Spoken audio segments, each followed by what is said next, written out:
Okay guys, thanks for joining us for another Meet Another Therapist session. Today we are talking to Carolyn Knights, who is from the southern part of Sydney. She has been involved in the soft tissue industry now for a bit over 20-25 years or so, and as well as running a very successful practice, she's also involved in lecturing in the TAFE system. So it's going to be interesting to see what Caroline thinks of things. So, without further ado, here's Caroline. Carolyn Knights, thank you very much for agreeing to sit down and have a chat for a little while in these crazy times of 2020 and COVID-19. How are you? You're welcome. How am I? Coping just, I think. Because TAFE has finished as well? Well, yes and no. We're still allowed to go in, and I've got an office where most of the time I'm in there on my own anyway. And we're going to be doing online teaching for the students, which is a little bit interesting when you're teaching them a practical course. Yes. Had that conversation with somebody else earlier.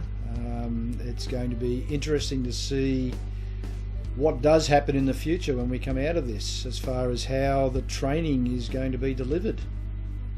Well, we're still full force on going back into the normal training that we would have done, but what we do now is do all the theory now, and then when the students are allowed back, then we'll do all practical. So all our whole day will be just practical, but then you'd have to be careful that you don't overload them, because they're not used to doing a full day of prac like we do in a clinic.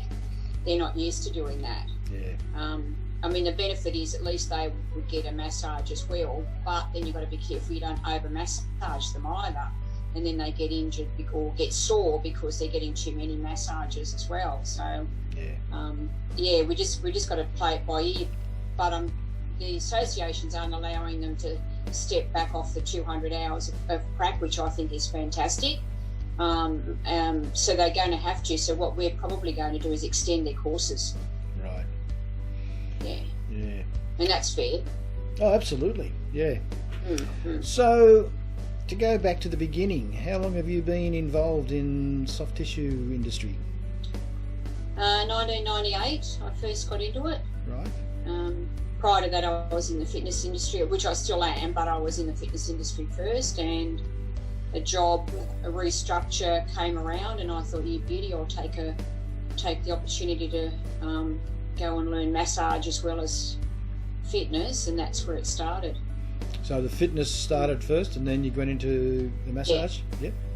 So was that always the plan, to do both streams of the... No. No? Not at all. No, I originally went into fitness because I was working with council, and then an associate diploma came up for sports science or exercise science, and I thought, oh, beauty, I want to do that. I'll take it on. So went to uni part-time and it was actually a college, which was then Uni in New South Wales. And then while I was actually at uni, I became a tutor, and one of the girls who was a student was also a massage therapist. So that was back in the days when I was into my marathon and triathlon training, and she didn't live very far from the college, so I used to go to her for massage, and she was brilliant. I loved her. Back in those days, like, massage therapists were like, hardly anyone really. So she had a really great business, and I never got injured because I used to get massages every week. And I thought once this restructure came up when we were at council, I thought, oh, beauty, I'll go and do that as well. So that's another string to my bow. What's your preference?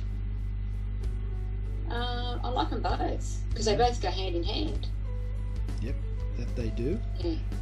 And I'm lucky because not lucky. I believe that hands-on treatments have been my saviour all through my running and triathlon career, that I barely get injuries as such. Like if I get something, it's a niggle, I get it treated straight away.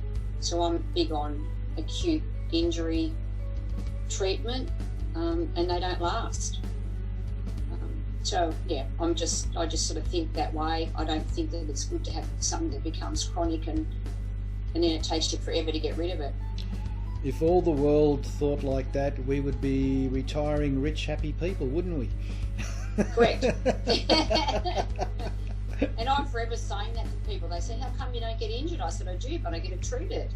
I don't wait 3 months for it to grab and then have to spend, and I get it treated quickly too. Like I had a fall only just about 3 weeks ago, and I hurt my shoulder because I threw my arm out going up a hill, and I knew as soon as I hit the ground that I'd hurt my shoulder. And I got treatment just over 24 hours later, and I got, I think, 5 or 6 treatments over 2.5 weeks, and it's gone. Yeah. And, you know, that could have been a horrible old frozen shoulder, rotator cuff injury, whatever, but it's just, yeah, and that's what I do all the time. I think you have the benefit there of the foresight and the education to know when it's appropriate to be treated and to know the appropriate person to see. Correct. I'm Yes. very fortunate that my son's also in the industry, so he's an acupuncturist, Chinese medicine practitioner, and a massage therapist. So he's my go-to guy. I don't go to anybody else now because I don't need to. Do you pay him in cold hard cash or roast dinners? I certainly do. Yeah.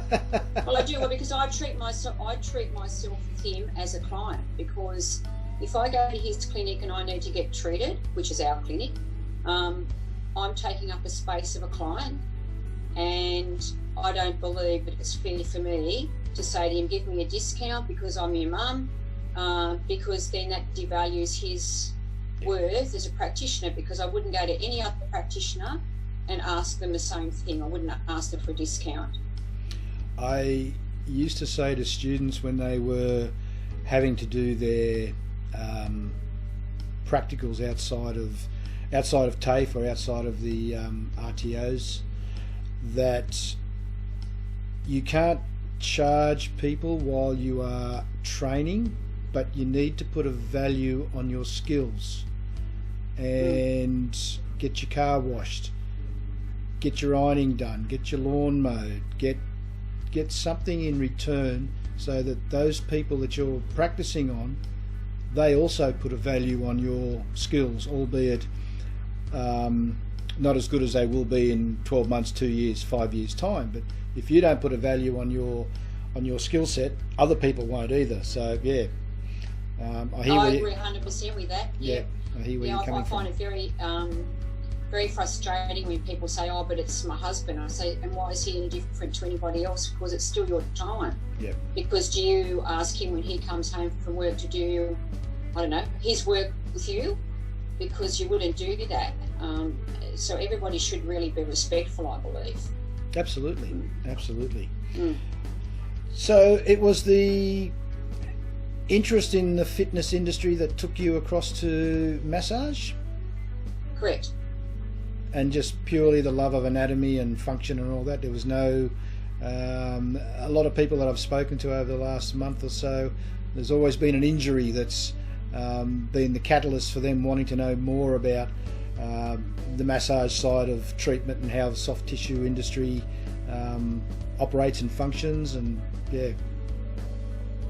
Yeah, I think I've been lucky because I've always been quite passionate about anatomy and physiology, and I believe that, like, your physiology and your anatomy are your backbone of being a massage therapist. If you think that you can be a massage therapist and know nothing about your body, then you're not going to probably have a very good business, or you're going to just do basic Swedish massage, and that's okay if that's what you want to do, because you don't have to know it as well. But if you want to treat people and get results, then you have to know your anatomy and physiology.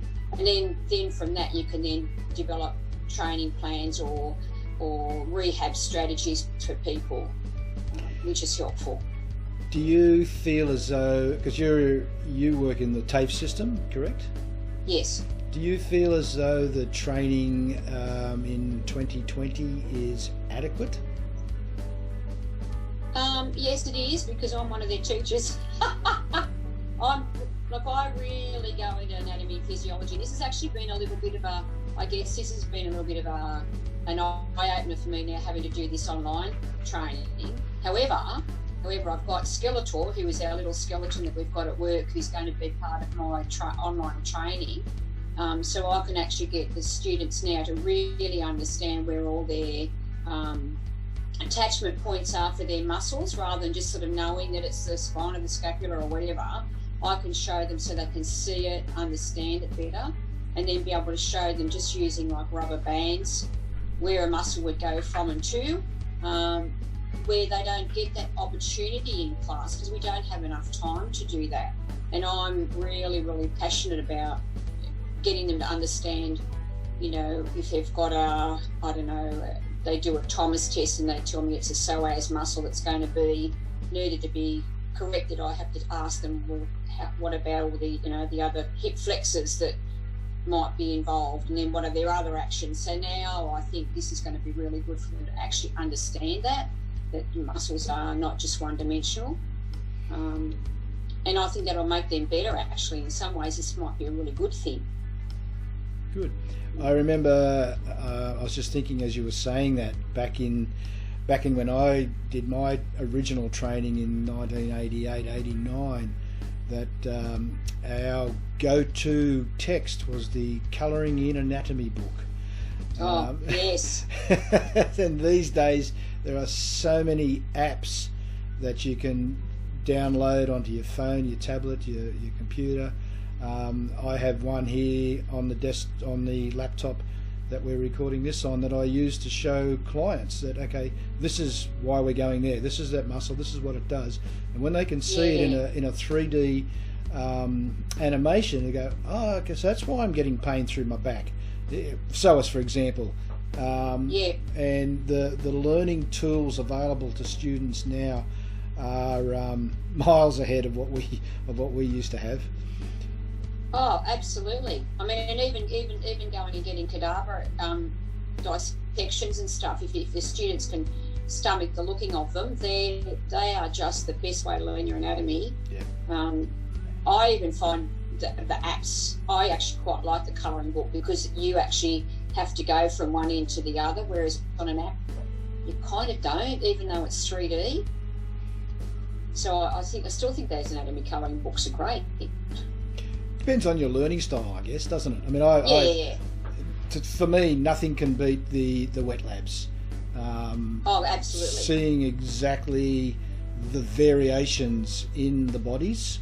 The last time I was over at Newcastle Uni Wet Labs, I was talking to the anatomist over there, and I said, we're talking about something or other. And I said, what's this here? And he went, that's so-and-so. I said, what's it doing up there? And he said, on average, there's 17 anomalies on every cadaver. It's like, fair enough, yeah. We all look different on the outside. We're obviously all different on the inside as well, to some degree. Yeah, yeah, correct, yeah. And that's why I think books like 2D, a lot of times this doesn't cut it, because it's too, let's put it into inverted commas, cut and dried, isn't it? That everything would look exactly the same. Yeah. Which do you prefer, the teaching side of it or the clinical side? I like teaching, because I'm a bit like you. You got a lot of knowledge in your head, and my aim is to actually give my knowledge to everybody else, because once it's in my head, I know it, but it's silly just to keep it there. I'd rather give it to other people. And oftentimes people will say something, you think, I hadn't thought of it like that. So it doesn't matter how long you've been doing things, you can always learn yourself. Absolutely. But doing it is also really good, because then you can see what benefit that gives to other people as well. the thing yeah, I always, maybe 50-50. the thing I always used to say was students are a fantastic way of keeping you on your toes, because like you said, they will ask you questions that I've never thought of it like that. I'll get back to you. Yeah, and you can't bullshit to them, because they'll find you out very quickly. and it's a great way of keeping your knowledge base improving all the time as well, rather than just being stuck in this is what I do.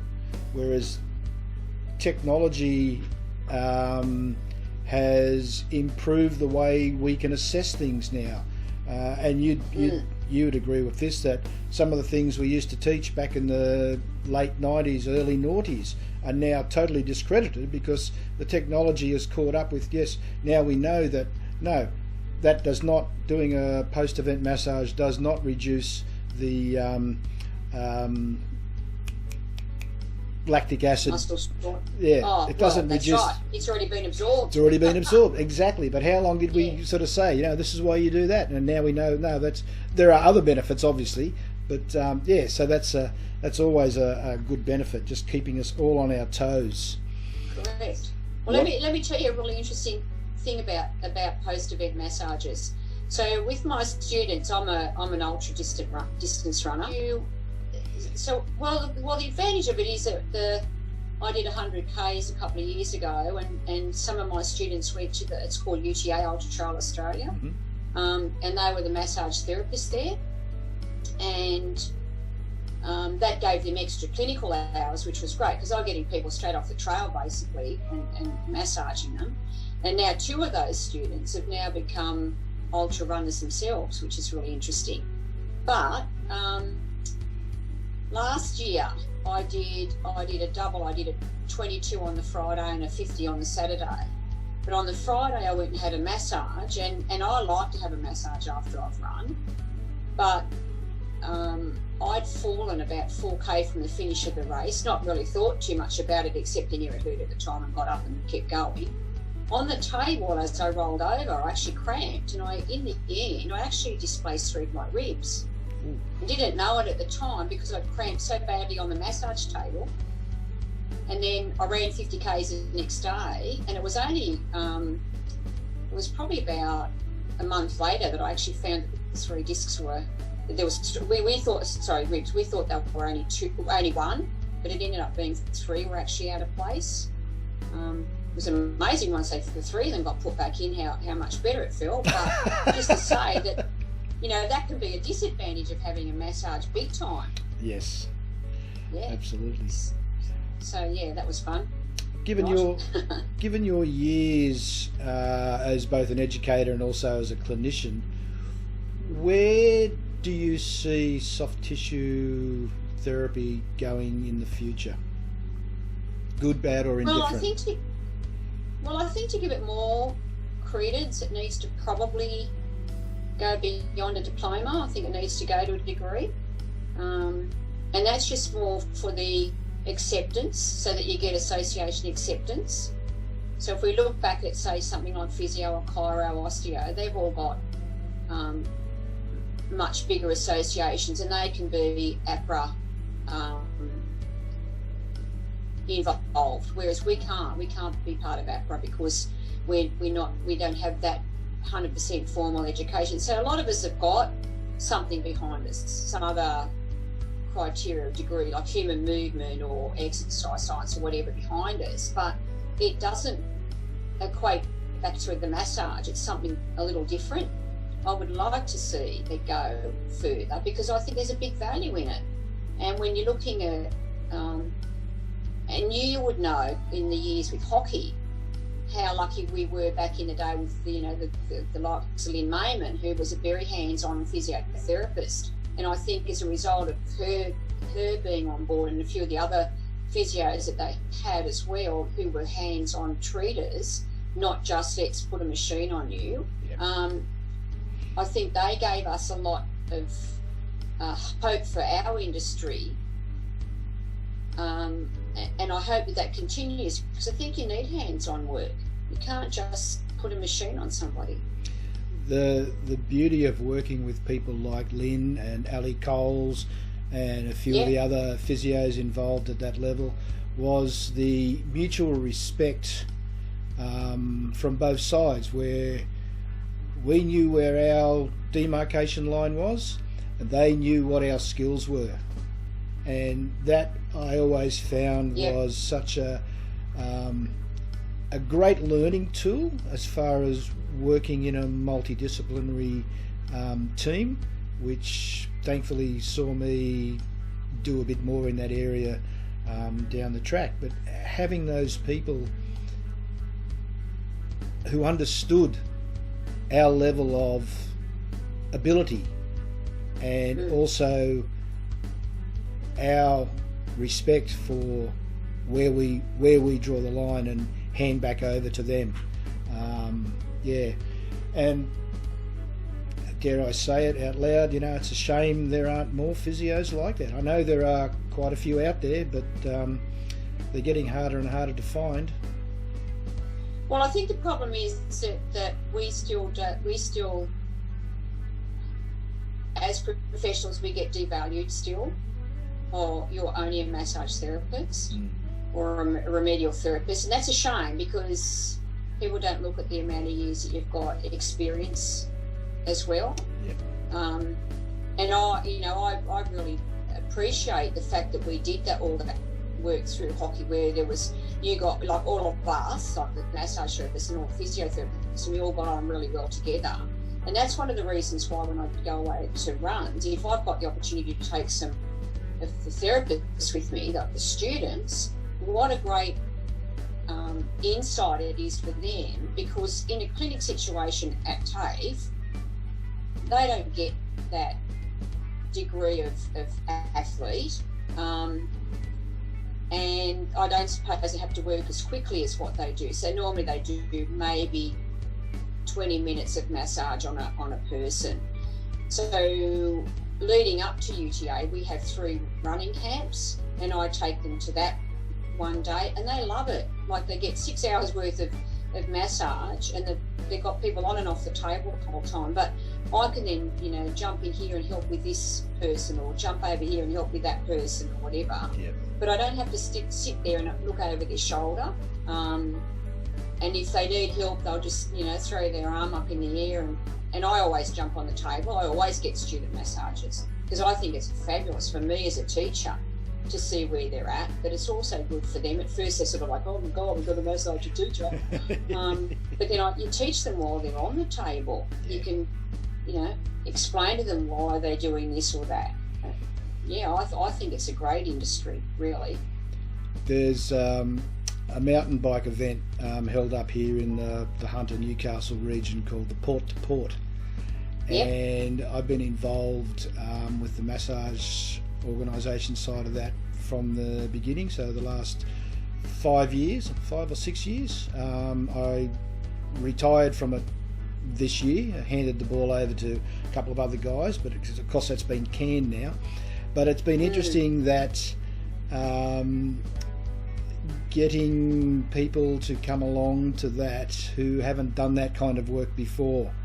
And last year I had two ladies who had just come out of their time about 6 months prior with, I won't mention which particular RTO they trained with, but I said to them, have you ever done this kind of work before? And they both said, we have no idea what to expect because our training was so poor. We know what we don't know.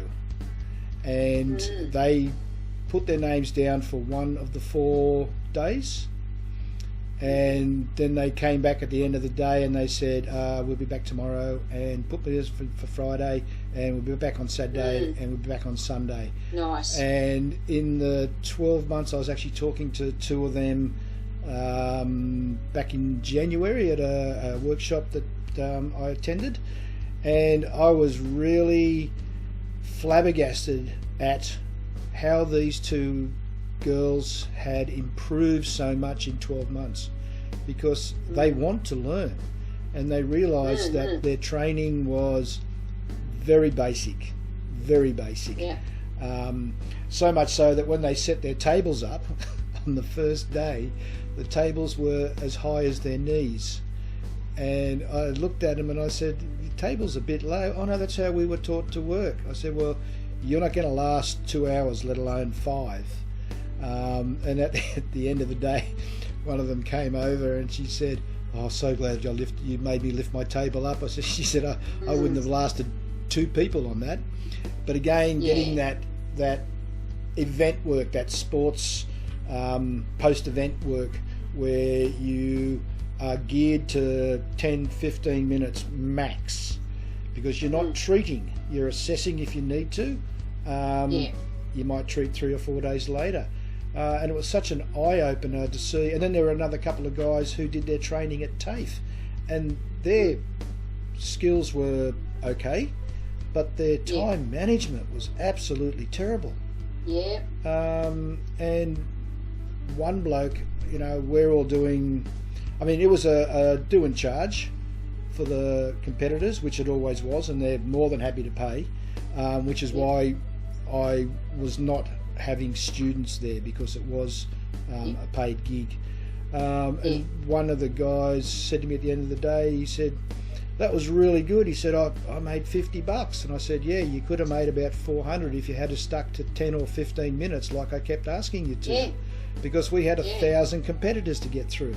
Not that they all walk away because they're getting tired and they don't want to wait around. But it's interesting how some people want to learn, some people recognise what they don't know, and other people think they've got all the answers for everybody, and that's a shame, because none of us have all the answers. But I think in our industry, that's the big thing, the time management. And that's why I think if you teach people how to treat well, or first of all, how to assess well. And I say to my students, if you don't want to assess somebody, that's fine. But be aware that if you don't assess somebody, you don't know how good or how poor your treatment might be. But if you don't know what an assessment is for, don't assume that this assessment gives you this understanding of what's going on with the person. Don't bother even assessing, because if you don't know what you're assessing, you're not going to get any value out of it anyway. But what it does is it allows you to do time management. Oh, look at that left side of that body. I've got to get all that whole side all up. Well, why am I going to do the right side the same? And once they get that in their heads, then that works. Like, you can't sort of get them to keep doing a Swedish routine, if we want to call it that, or a relaxation routine where you just do exactly the same on both sides. And it's hard initially to get people to understand that. Well, that used to be one of my biggest bugbears doing student clinics was you go in to sort of see what's going on, and this person has complained of left calf pain, and they're working on the shoulders, and you say, well, what happened with the calf? I haven't got there yet. Well, why are you doing the shoulders? Oh, I always do the shoulders first, but they've told you they've got calf pain. When are you going to do that?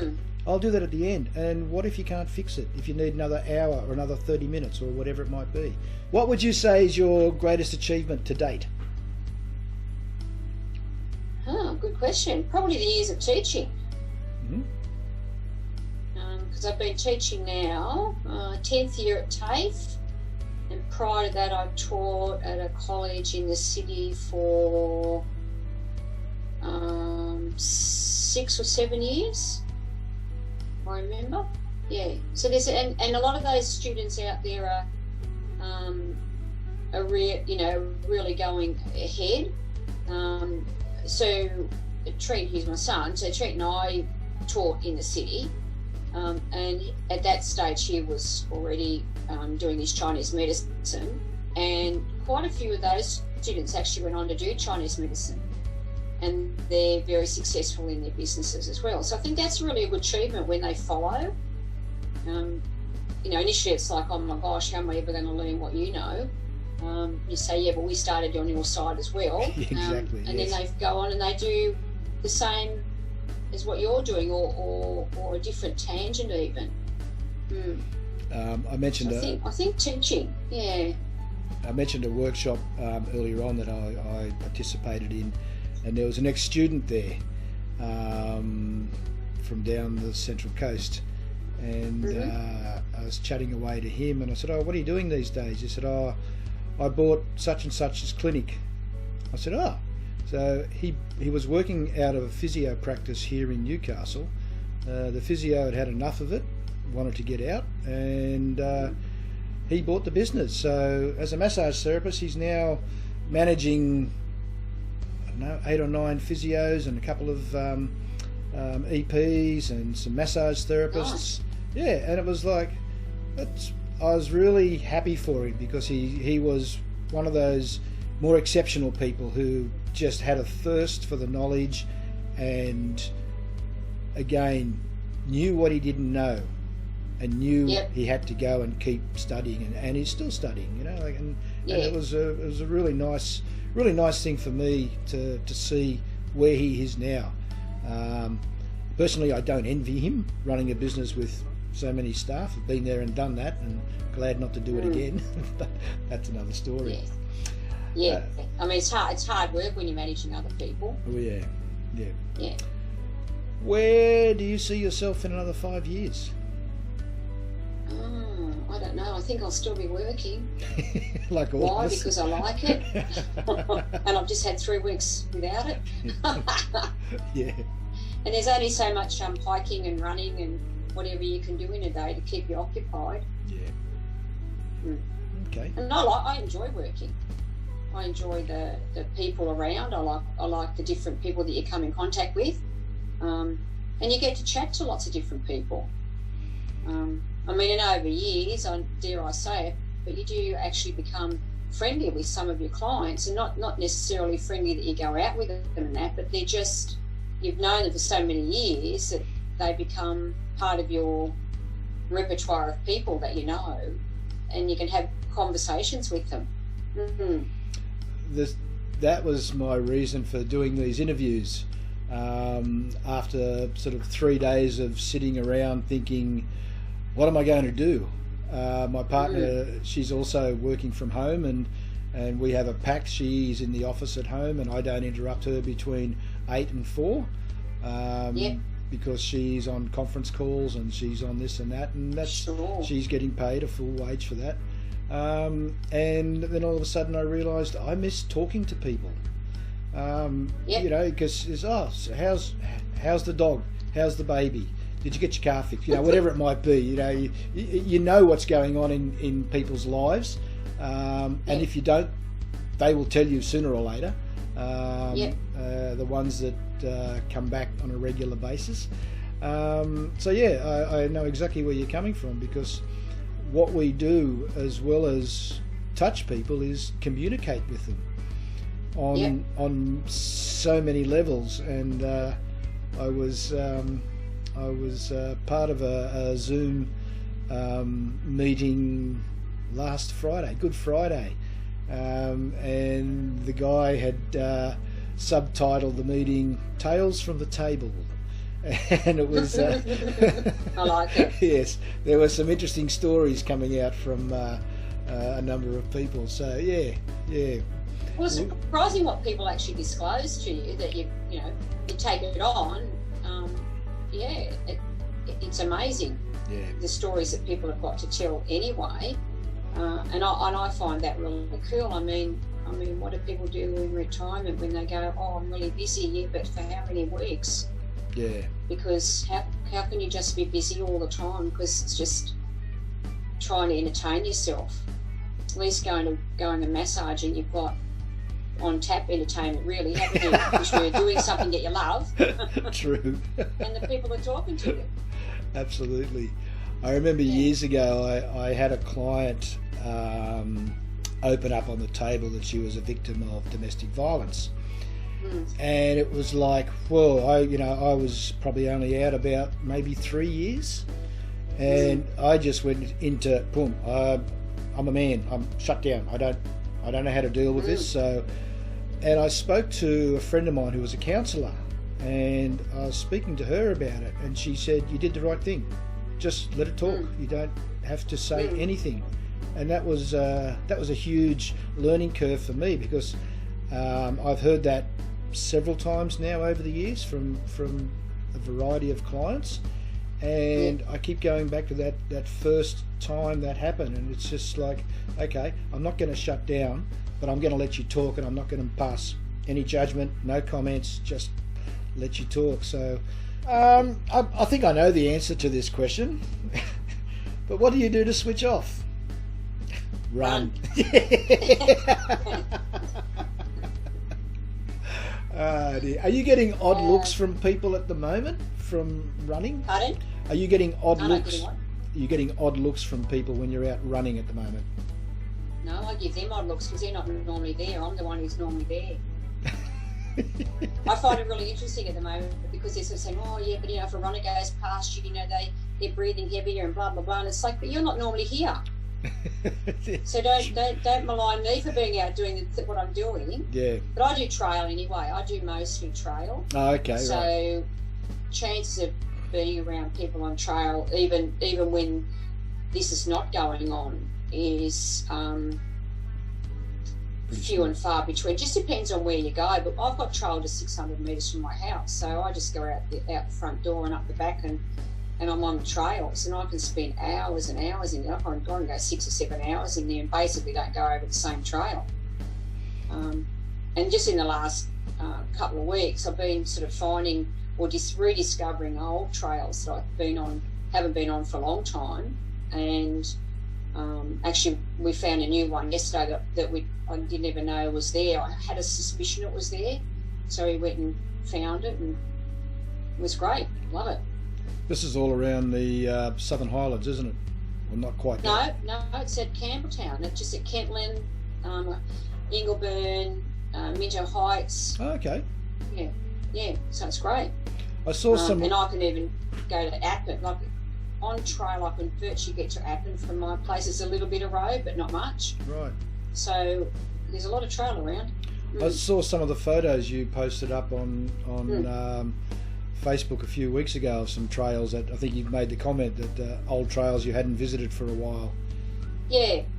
Was that? And it's nice because you go, oh yeah, I forgot about this trail. Cool. And I'm pretty inquisitive. If I see a trail, I just go on it. I just go and say, I wonder where that goes to. And if it goes to a dead end, I just turn around. But 9 times out of 10, it'll take me back onto the main trail anyway. Never worried about getting lost? Not really. Because, I mean, yeah, have I been lost in there? Yeah, I have. But you're not really lost. Like, you're pretty close to suburbia. And if you've got your wits about you, and the good thing is now with all your GPS, all you got to do is just go on your maps, and it'll if you go on satellite, it'll show you where you are anyway. And I think in all the time that I've been out in trail, I think I could honestly say that twice I thought, oh sugar, where am I? But it just takes you to another spot, and you go, oh right, okay, here I am. So now I've got to go back and go a different way to get back to where I need to go to. So you're not really lost. Right. Yeah. What are you guys doing clinic-wise as far as treatments at the moment? Have you closed down? Oh, we've closed it. Trent's actually going to go back, I think, after the school holidays. I think he'll go back.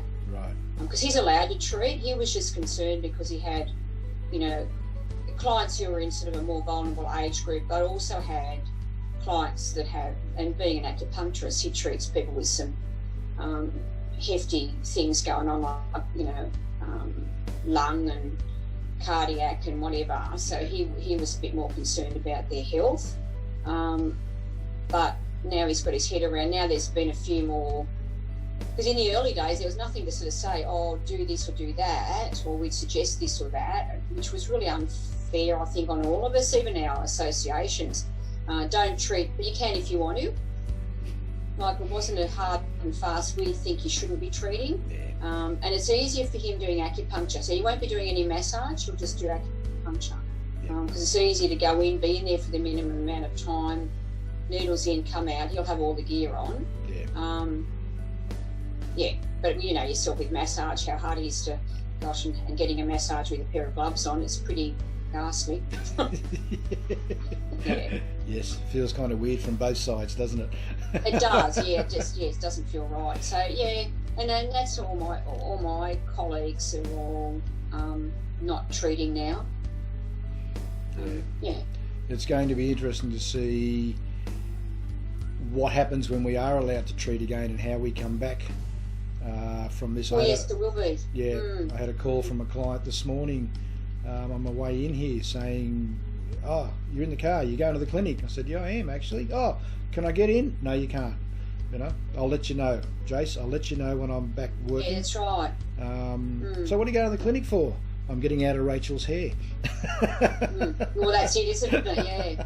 I mean, the good thing about this is I've seen a lot more people out exercising, like walking, or even families walking, or partners walking. Hopefully, as a result of this, that will stay. I don't know. All right, Carolyn. Thank you very much for giving me some time today and getting to know and learn a bit more about you and your business and all of that. So much appreciated. We're catching up again. Yeah. Okay, Caroline, thank you very much for giving us a bit more of an insight into you and your life. Thank you for sharing some of your stories with us. And we will see you on the other side of COVID-19.